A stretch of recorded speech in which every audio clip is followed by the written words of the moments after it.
Hello students, पिछले दो जो वीडियो हमारे हुए हैं उसमें हमने न्यूमेरिकल्स बेस्ड अपॉन ऑपरेटर्स को डिस्कस किया है। ठीक है, आज उन न्यूमेरिकल्स की सीरीज़ का तीसरा पार्ट है, लेकिन उसमें हम एक्सपेक्टेशन वैल्यू को डिस्कस करेंगे। यानी कि एक्सपेक्टेशन वैल्यू जो हमने डेफिनेशन अब तक पढ़ी है, हमने पोजीशन की एक्सपेक्टेशन निकाली है, एनर्जी की निकाली है, मोमेंटम की निकाली है, इसके अलावा काइनेटिक एनर्जी, पोटेंशियल एनर्जी, इन सभी की एक्सपेक्टेशन वैल्यू फाइंड आउट की है। अब हम क्वेश्चन करेंगे इन पे बेस्ड। ठीक है, ओके।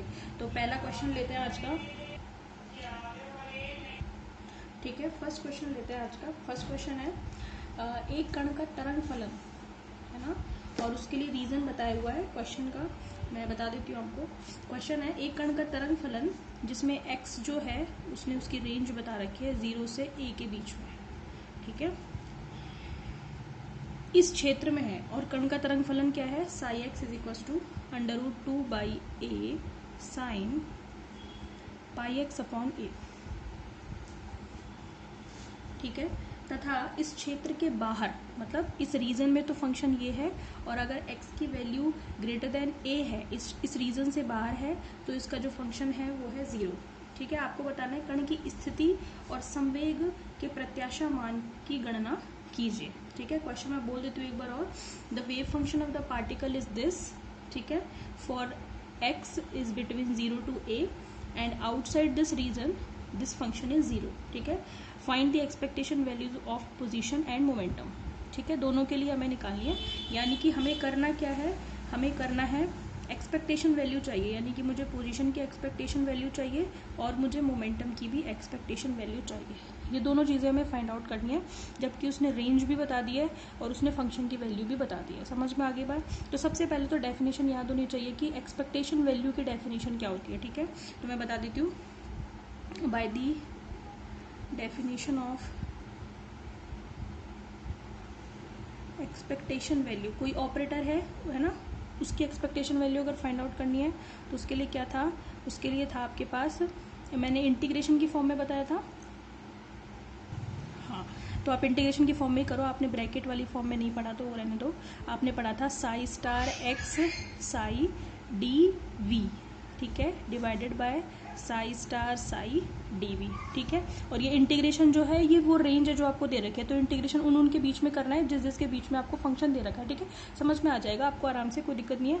ये तो डेफिनेशन है किसी भी ऑपरेटर के लिए, लेकिन आपको निकालनी किसकी है, अच्छा ए है यहाँ पे, आपको निकालनी किसकी है, पोजीशन की। पोजीशन की चाहिए तो हम यहाँ एक्स रखेंगे और यहाँ भी एक्स रखेंगे। ठीक है, देयरफॉर एक्स के लिए मुझे चाहिए। ठीक है, तो एक्स के लिए ये क्या बन जाएगा, psi star x psi D v upon integration divided by psi star psi D we.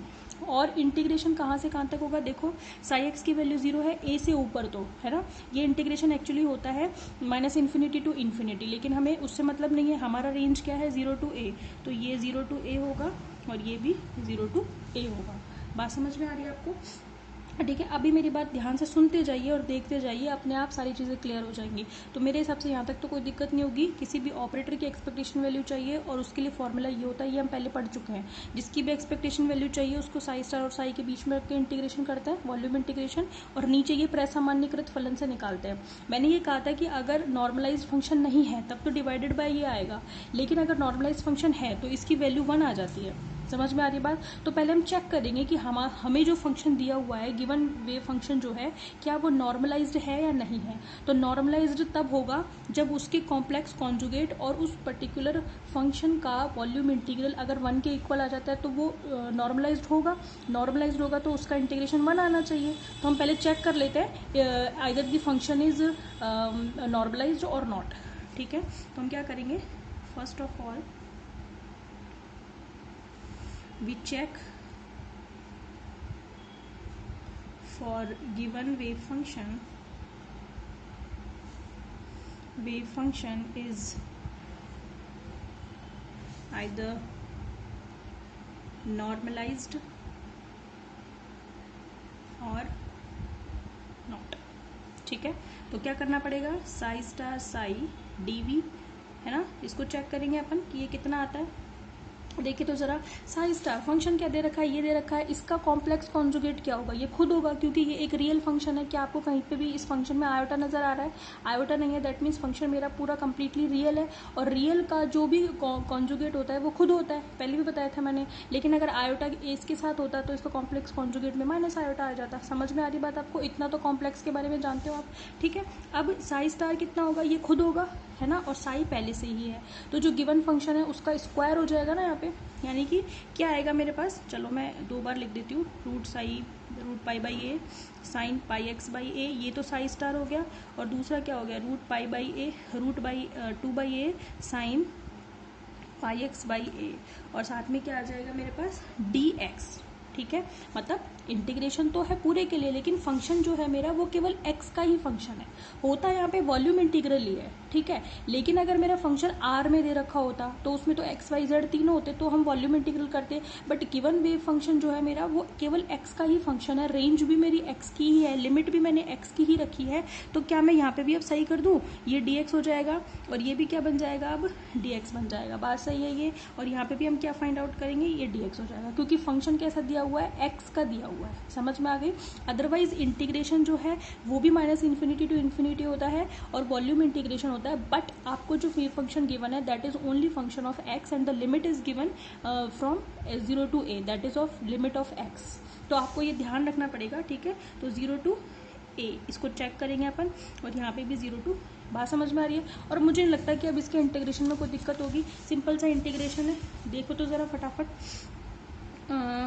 0 to a psi star psi d x is equals to 2 by a, है ना, root 2 by a, root 2 by a क्या हो गया आपका, 2 by ए हो गया, बाहर ले लिया अंडर रूट से मैंने, अंदर क्या बच गया, 0 to a sine square pi x by a और साथ में डी एक्स। साइन स्क्वायर का इंटीग्रेशन कैसे करते हो, डबल एंगल में कन्वर्ट करके, है ना। इसको हम क्या लिख सकते हैं, हम इसको लिख सकते हैं d x is equal to 2 by a 0 to a integration of 1 minus cos 2 pi x by a, और डिवाइडेड बाई जो 2 आएगा उसको मैंने ले लिया बाहर, ठीक है, और ये हो गया dx। समझ में आ गई?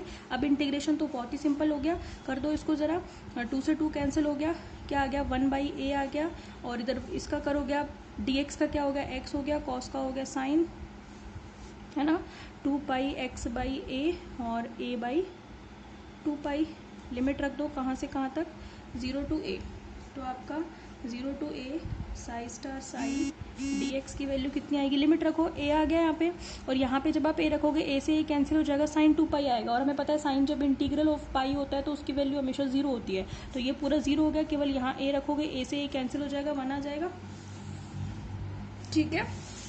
तो यहाँ पे मेरी इक्वेशन 1 हो ही गई, यहाँ पे हो गई 2। तो आप क्या कहोगे कि क्योंकि गिवन फंक्शन इज नॉर्मलाइज्ड तो इक्वेशन 1 का डिनोमिनेटर तो 1 हो गया, क्योंकि हम ये निकाल चुके 0 to a psi star psi dx, इसकी वैल्यू 1 आ गई, तो given wave function is normalised.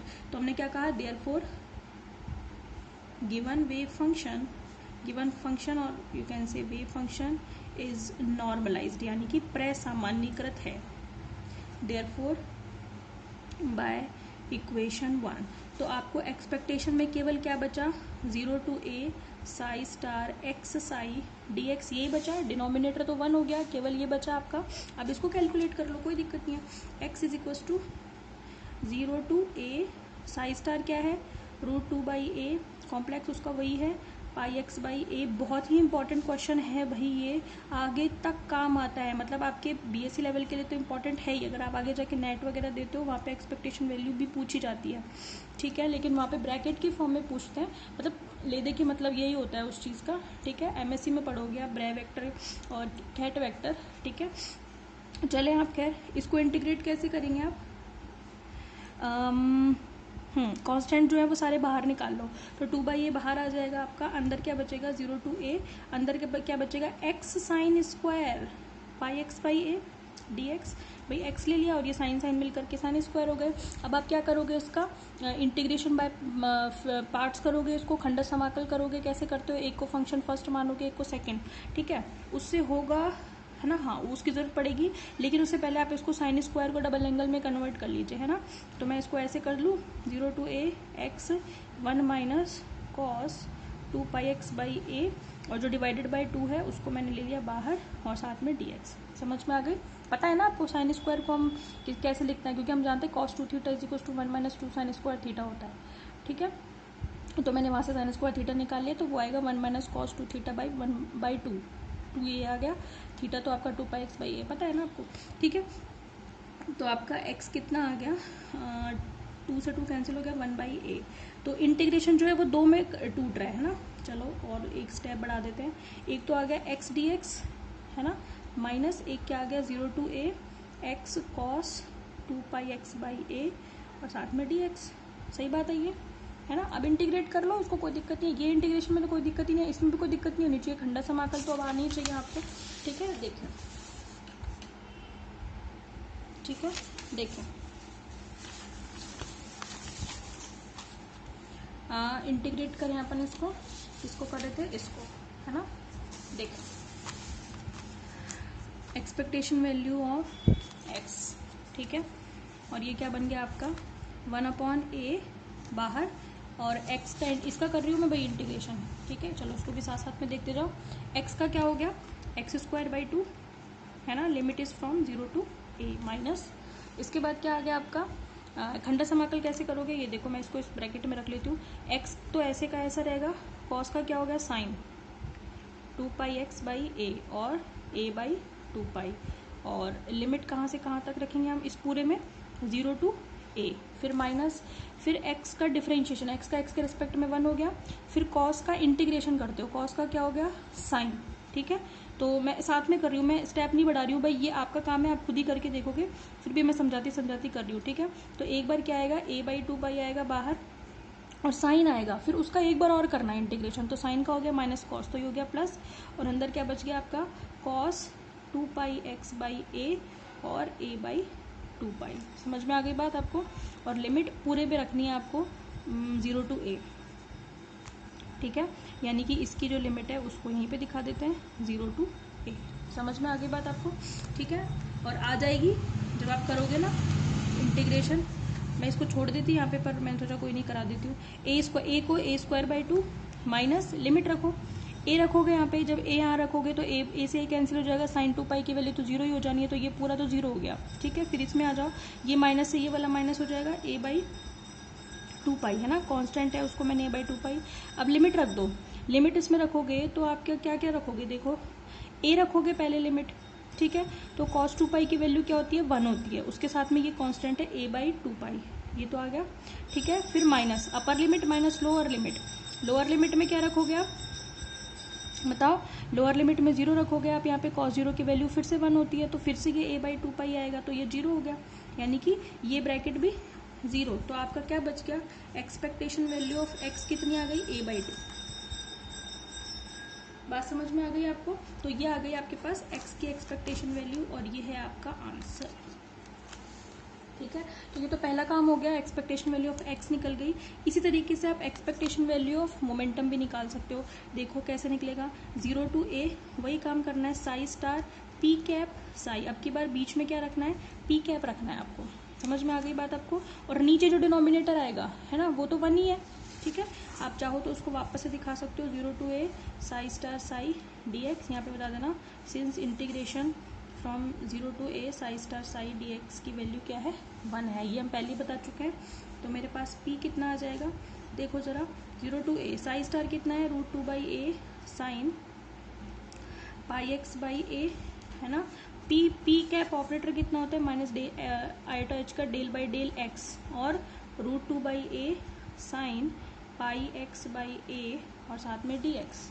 ठीक है, सब आपकी इंटीग्रेशन स्किल होनी चाहिए आपकी बहुत अच्छी, तो कोई दिक्कत नहीं आएगी आपको। और इंटीग्रेशन बहुत इंपॉर्टेंट पार्ट है क्वांटम फिजिक्स का, मैं बोल रही हूँ आपको। ठीक है, चीज़ें अब स्टार्ट हो गई हैं, थोड़ा थोड़ा क्रिटिकल होना। ठीक है, तो आपको ध्यान से देना है। अब देखो कांस्टेंट बाहर निकाल लो, 2/a 0 to a साइन, अच्छा माइनस आयोटा h कट को भी बाहर ले लो।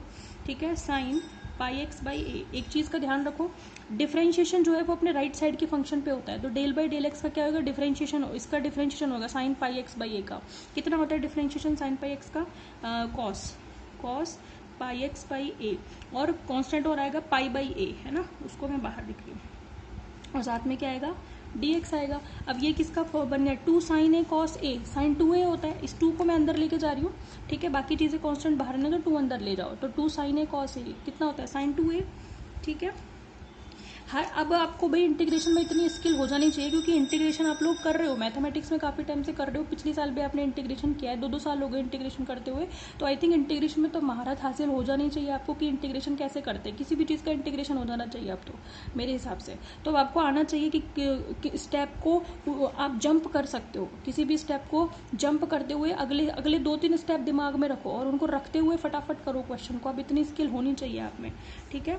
3rd ईयर में आ गए हो भाई अब आप, तो minus iota h cut pi by a square तो हो गया बाहर, अंदर देखो, अब इसको ऐसे नहीं दिखाना 2 अंदर लेके जाओगे फिर 2 sin a cos a को sin 2a लिखोगे, नहीं, जरूरत ही नहीं है, इसको डायरेक्ट sin 2a बनाओ, तो कितना हो जाएगा sin, हालांकि इस स्टेप की भी जरूरत नहीं है, जब आपको पता चल गया sin 2a हो गया, इंटीग्रेशन भी कर दो उसका मन मन में हो जाएगा यहाँ पे। तो अब तो चीज़ें मन में करने की आदत डालो, क्योंकि ऑलरेडी क्वेश्चन इतना लेंदी है, उसमें हर एक स्टेप करोगे तो क्वेश्चन कितना लेंदी हो जाएगा, कहाँ तक करोगे, टाइम वेस्ट होगा, कागज़ वेस्ट होंगे, जगह वेस्ट होगी, ऊपर से आप पजल्ड हो जाओगे, वो और अलग है।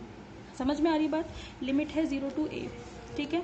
इंटीग्रेशन कर दो इसका, minus iota h cut pi by a square, integration कर दो, साइन का कितना होता है minus cos 2 pi x by a, और लिमिट आ जाएगी आपकी 0 to a, लिमिट रख दो,